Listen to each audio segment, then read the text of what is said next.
Hannah, this is Tammy Schossler. I wanted to walk you through the articles that you sent me last by email. I think it's maybe more helpful to see what I'm looking for in the articles than it is just for me to tell you whether they work or they don't work. Because we really want you to have the skill of being able to determine what is a quantitative and what is a qualitative research study, and what is a research study at all. So you sent me 3 articles. The first one, or one of them, was by Briscoe and company, using post-discharge telephone follow-up. So this one is a 2018 article, and it talks about being a quality improvement project, and that should automatically be a red flag for you when you see those terms, because generally when a quality improvement project is completed, it is done, for example, in a hospital or in a unit as part of a change project, and those are not as rigorous as research studies are. Research studies are, they have to go through the IRB. Sometimes quality improvement projects will go through the IRB as well. But research is a very structured process where you have to really meet a lot of rules to complete it. Whereas if we're inside of a hospital and we decide to implement change, and we want to collect data before the change and after the change to see if we made a difference, that is more what we're talking about with a quality improvement project, or it could even be called an evidence-based practice project. So those words you see right here as you start the reading, you'll see the words, the IOM identifies quality improvement projects that improve communication and collaboration. So right away I'm thinking in my mind quality improvement, because they're focusing on that at the beginning of the background of the article. And then you can follow along throughout the article. For a research study, you will generally find the areas of the paper laid out. You'll see background. You might hopefully see literature review section. You're going to see methodology, and the methodology and sample sizes will be very clear, and the methodology will be those terms that hopefully you're becoming familiar with, like quantitative, qualitative, quasi-experimental, etc.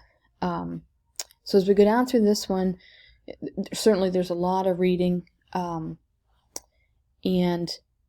they go into the framework that they're using, and the methodology. When you get to the methodology, you don't see the typical methodology that we would see. They talk about a convenient sample. That's great. Acute care, renal hospital patients. And then if you keep looking into the details of this, you would expect to see information about the IRB and the whether the consent forms were used, that sort of thing. One thing that you want to always be on the lookout for is a lot of charts and graphs, because research studies generally will not have a lot of charts and graphs. They'll have a couple of charts or graphs, but not a lot of them, because their room and their time is taken up with other information. So here we've got discussion, limitations, conclusions, and this study by Briscoe says that it's a evidence-based quality improvement project. The one other thing that stands out when I go through the work is that they do have a questionnaire that's asked of the patients that uses open-ended questions. Now, I tried to find the results of the open-ended questions. Like these questions in this chart are not open-ended. The yes, no, or NA, but they talk about an open-ended questionnaire, and I don't see the results of that part of the study in this paper.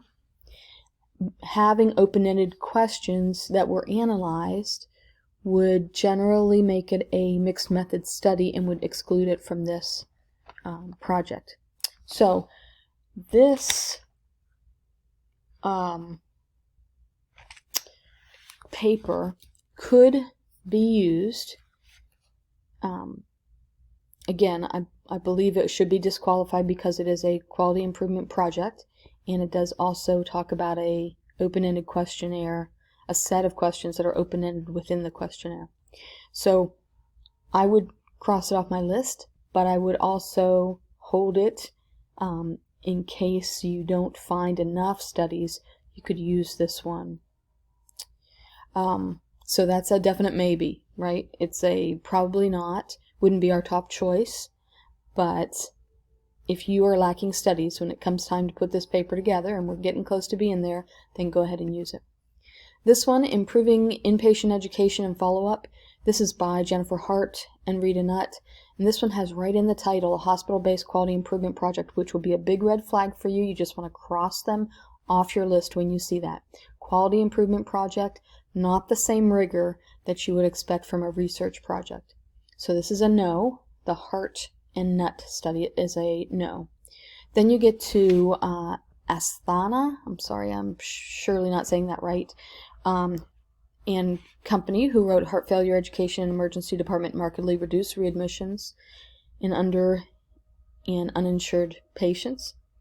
So this one is an interventional study. It talks about being an interventional study.